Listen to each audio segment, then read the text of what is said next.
Hello दोस्तों, मैं खेमराज आपका स्वागत करता हूं आपके अपने YouTube चैनल रेलवे की पाठशाला पे।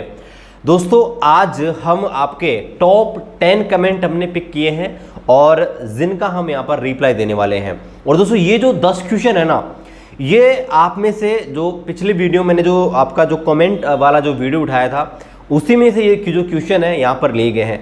और दोस्तों, माफ़ी चाहता हूँ अगर आप में से बहुत सारे भाई हैं जिन्होंने कमेंट किया था, 300 से ऊपर कमेंट आए थे। अब आप जानते हैं कि अगर 300 क्वेश्चन 300 जो कमेंट है, अगर उनका हमने वीडियो बनाया तो 5 घंटे से भी ऊपर का वीडियो बन जाएगा, है ना। क्योंकि एक मिनट पे अगर लगेगा तो आप सोचिए कि 300 मिनट लग जाएंगे। तो इसलिए सबका रिप्लाई देना पॉसिबल नहीं है, लेकिन फिर भी दोस्तों मैं कोशिश करता हूं कि जो महत्वपूर्ण आपके जो डाउट्स हैं, जो कहीं ना कहीं आपके जो रेलवे की जो एग्जाम को प्रभावित करेंगे, तो उनको यहाँ पर, और कॉमन जो है उनको यहाँ पर मैं आपके सामने लेता हूँ, उनका रिप्लाई यहाँ पर देता हूँ। चलिए शुरू करते हैं। सबसे पहला यहाँ पर कमेंट है जो यहाँ पर कर रहे हैं चंचल कुमार जी। ये यहाँ पर पूछ रहे हैं कि ये जो हर जोन से डीवी के पैनल निकल रहे हैं, क्या इससे 2019 के ग्रुप डी के कंपटीशन पे कोई फर्क पड़ेगा। देखिए दोस्तों, 2018 में भर्ती आई थी रेलवे ग्रुप डी की। तो ऐसे में क्या था कि रेलवे बार बार हर बोर्ड से, आपने देखा होगा कहीं ना कहीं मैं आपको अपडेट दे रहता हूं कि आज इस बोर्ड से डीवी लिस्ट निकाली थी छात्रों की। तो दोस्तों, होता क्या है कि जैसे मान लीजिए किसी भी जोनल रेलवे में 5000 सीटें हैं। अब शुरुआत में वो क्या करते हैं कि 5000 कैंडिडेट को बुलाते हैं। अब भाई 5000 सीटें हैं, 5000 कैंडिडेट को बुलाएंगे, हो सकता है कि 500 लोग एब्सेंट हो जाएं।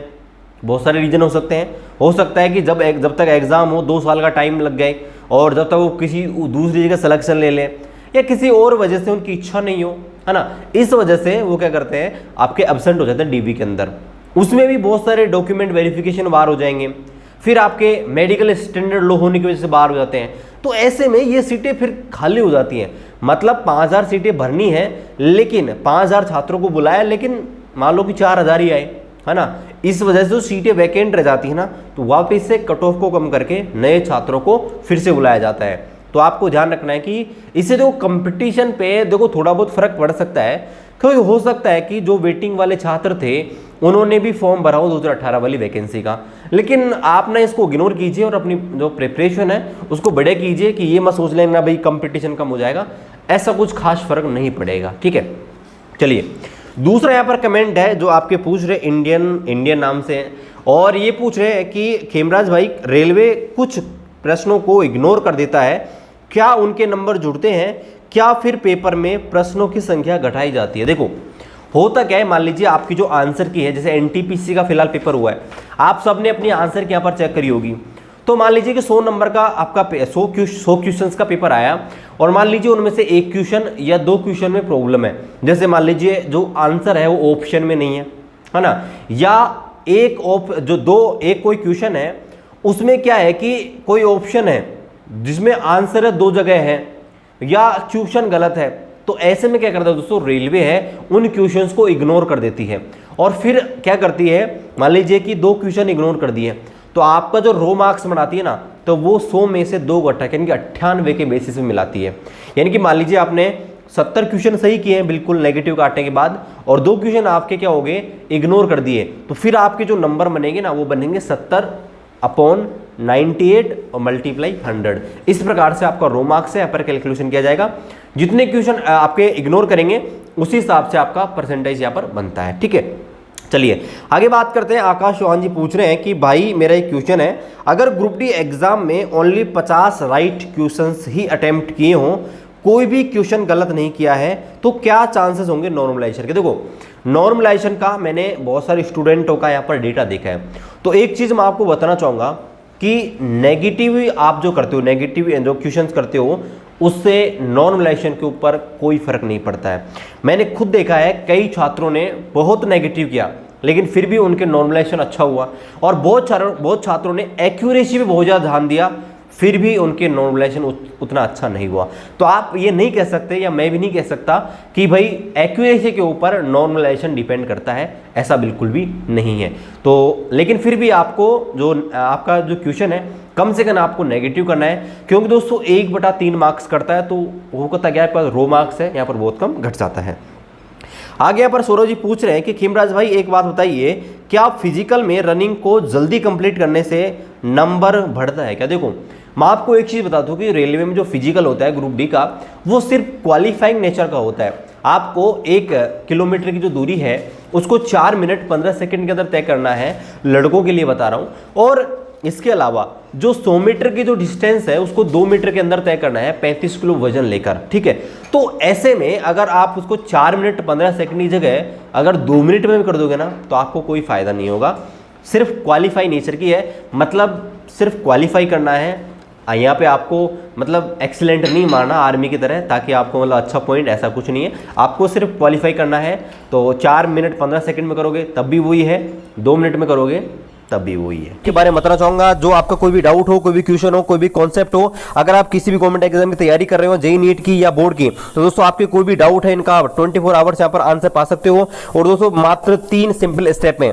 सबसे पहले आपको वीडियो डिस्क्रिप्शन में दिए गए लिंक से इस ऐप को डाउनलोड करना है। उसके बाद मोबाइल नंबर लगाकर आपको साइन अप कर लेना है। और उसके बाद दोस्तों आपका जो भी क्वेश्चन है, डाउट है, उसका आपको कैमरा ऑन करके उसको आपको फोटो डाल देनी है। और दोस्तों मात्र 60 सेकंड में जो भी इंडिया के टॉप एक्सपर्ट है उनसे आप कनेक्ट हो जाओगे सिर्फ वीडियो कॉल के माध्यम से। और दोस्तों मात्र 7 सेकंड में आप दोस्तों इसका आंसर है बिल्कुल लाइव वीडियो कॉल के माध्यम से ले सकते हैं। तो एक बहुत बेहतरीन ऐप है, जो भी स्टूडेंट यहाँ पर तैयारी करते हैं और कोई भी उनका डाउट, कोई भी क्वेश्चन रह जाता है तो गाइस वीडियो डिस्क्रिप्शन पे आपको लिंक दिया गया है, आप दोस्तों इस ऐप को डाउनलोड कर सकते हैं, ठीक है। आगे यहाँ पर पारस यादव पूछ रहे हैं कि सर मेरे को चश्मा लगता है और रेलवे में लेंगे कि नहीं ग्रुप डी के अंदर, ठीक है। तो देखिए चश्मा का कॉन्सेप्ट रेलवे में ये है कि चश्मा लगाने के बाद अगर आपका जो विजन है यहाँ पर ठीक हो जाता है तो आपको यहाँ पर रेलवे है यहाँ पर अलाउ करता है कि आप रेलवे में पोस्ट ले सकते हो। और रेलवे में 4D जो है, 4D जो आपका क्या होता है, चश्मे का नंबर होता है 4 डायोप्टर का, उससे ज़्यादा का चश्मा नहीं होना चाहिए। और अगर जो चश्मे वाले हैं ज़्यादा टेंशन मत लीजिए, लेकिन फिर भी अपने नियर बाई जो भी हॉस्पिटल है वहाँ पर एक बार आप अपना आँख का चेकअप करवा लीजिए कि कितने डायोप्टर का आपका चश्मा है और आपका मेडिकल स्टैंडर्ड कितना है। भाई A2 है, A3 है, तो उससे आपको जो ये प्रॉब्लम्स हैं वो नहीं होंगी, ठीक है। चलिए आगे यहाँ पर बात करते हैं। केशर सिंह जी पूछ रहे हैं कि भाई ग्रुप डी में मैंने 10th से फॉर्म डाला है, लेकिन आगे NTPC में जाना चाहता हूँ, GDC में, तो उसके लिए मुझे क्या करना पड़ेगा? देखो अगर आपने 10th से फॉर्म डाला है तो जब आपकी ज्वाइनिंग होती है, तो जब आपकी रिपोर्टिंग होगी ना, तो आपको क्या करना है, 12th की मार्कशीट की कॉपी लगानी है, ग्रेजुएशन करने के ग्रेजुएशन की मार्कशीट की कॉपी लगानी है, और भी अगर आपके पास कोई भी डिग्री डिप्लोमा है ना उसकी मार्कशीट लगाइएगा। ऑटोमेटिक आपके जो रेलवे का जो रिकॉर्ड होता है उसके अंदर ये सारी चीज़ें जाएंगी और आपका जो HRMS जो ID होती है रेलवे की, उसके अंदर आपकी जो इन्फॉर्मेशन है अपडेट हो जाएगी। मैंने भी ऐसे किया था, मेरा 10th से मैंने भरा था, उस समय मैंने 12th या ग्रेजुएशन नहीं लगाया था, तो इस वजह से बाद में जब मेरा रिपोर्टिंग हुआ तो मैंने हमारे रिपोर्टिंग के टाइम पे जो भी सर्टिफिकेट मांगे गए थे उनमें मैंने 12th की और ग्रेजुएशन की यहाँ पर अलग से कॉपी दे दी थी, तो ऑटोमेटिकली, और मेरी सर्टिफिकेट उसी टाइम पे दिया था, तो वो सारा कुछ अपडेट होके सब कुछ आ गया था। तो ये आप करवा सकते हैं, ठीक है। आगे कुंदन कुमार जी पूछ रहे हैं कि सिग्नेचर में भी कोई फ़र्क होता है क्या? जैसे मैं मार्कशीट में हिंदी में किया है बट फॉर्म भरते टाइम में इंग्लिश में साइन किया है, तो कोई प्रॉब्लम होगा DV में? देखो एक चीज़ आपको ये ध्यान रखनी है, रेलवे की सारी प्रोसेस होना, जैसे आप एग्ज़ाम देने जाओ CBT, फिर फिजिकल एग्ज़ाम देने जाओ PET, उसके बाद में अगर आपका DV होता है मेडिकल, जहाँ भी आपसे साइन करवाने को बोले, आपको एक चीज़ क्लियरली ध्यान रखनी है, आपको सभी जगह सेम साइन करना है। ये बात आप बड़े ध्यान से सुन लीजिए, क्योंकि बहुत सारे छात्रों को रेलवे ने बाहर निकाल दिया है पहले, ठीक है, इसी वजह से, क्योंकि सिग्नेचर मिसमैच हुए थे और सिग्नेचर मिसमैच के कारण से बहुत सारे छात्रों को रेलवे ने बाहर निकाल दिया। इसलिए मैं आपको पहले से ही सलाह देता हूं कि मेरे भाइयों ऐसा मत करना, है ना। हालांकि आपकी मार्कशीट में इंग्लिश में है, हिंदी में कोई फर्क नहीं है, लेकिन आपने जो साइन अपलोड किया है ना फॉर्म भरते टाइम पे, रेलवे की सारी प्रोसेस हो तो उसमें आपको वही साइन करना है जो आपने अपलोड किया है। भले ही आप और जगह कोई भी साइन करते हो, लेकिन जब आपने फॉर्म भरते टाइम जो साइन अपलोड किया है वही फॉर्म आपको क्या करना है, रेलवे की सभी प्रोसेस के अंदर करना है, ठीक है। चलिए आगे यहाँ पर पूछ रहे हैं कि सर मैं पाली से हूँ और मैं राजस्थान में OBC से आता हूँ, लेकिन मेरा सेंट्रल में OBC सर्टिफिकेट नहीं बन रहा है, तो मेरा सेंट्रल में JN OBC किस में नंबर काउंट होगा? देखो पाली से हो आप, पाली में ही मेरी ड्यूटी है, बहुत अच्छी बात है। अब देखिए एक चीज़ आपको ये ध्यान रखनी है कि जो रेलवे की जो भर्ती है ना वो सेंट्रल की है, सेंट्रल गवर्नमेंट की है तो आपको कास्ट सर्टिफिकेट सेंट्रल का ही देना पड़ेगा। राज्य सरकार का जो आपका सर्टिफिकेट है वो यहाँ पर आपका मान्य नहीं होगा। तो आपके पास टाइम है, ऑफलाइन आप ऑनलाइन क्यों नहीं बनवा लेते? जो ई मित्र सेंटर होते हैं वहाँ पर ऑनलाइन बन जाता है, तो आप ऑनलाइन बनाइए ना। आपको लेटेस्ट चाहिए उस टाइम का तो आप बनवा लीजिए, ज़्यादा कुछ नहीं है, नॉर्मली बन जाता है, तो कोई टेंशन लेने की जरूरत नहीं है, आप बनवा लीजिए ना। क्या प्रॉब्लम हो रही है? तो आपको ये टेंशन नहीं है कि आपको ओबीसी मिलेंगे या जनरल में, बाद में आपको ये टेंशन होगी नहीं, है ना। तो बढ़िया है कि आप ये बनवा लीजिएगा, अच्छी बात है। आगे यहाँ पर पूछ रहे हैं नरेंद्र विश्वकर्मा जी कि सर एफिडेविट कहाँ से बनवाते हैं, और कोर्ट से या जिस ज़िले में रहते हैं वहाँ से या कहीं से बना सकते हैं? देखिए मेरे साथ भी हुआ था ऐसा कि मैंने जब फॉर्म भरा था ना, तो जो ई मित्र वाले से मैंने फॉर्म भराया था उसने क्या किया, मेरी मदर के नाम पे फादर का नेम लिख दिया, फादर के नाम पे भी फादर का नेम लिख दिया, और एक्चुअली मुझे पता भी नहीं था।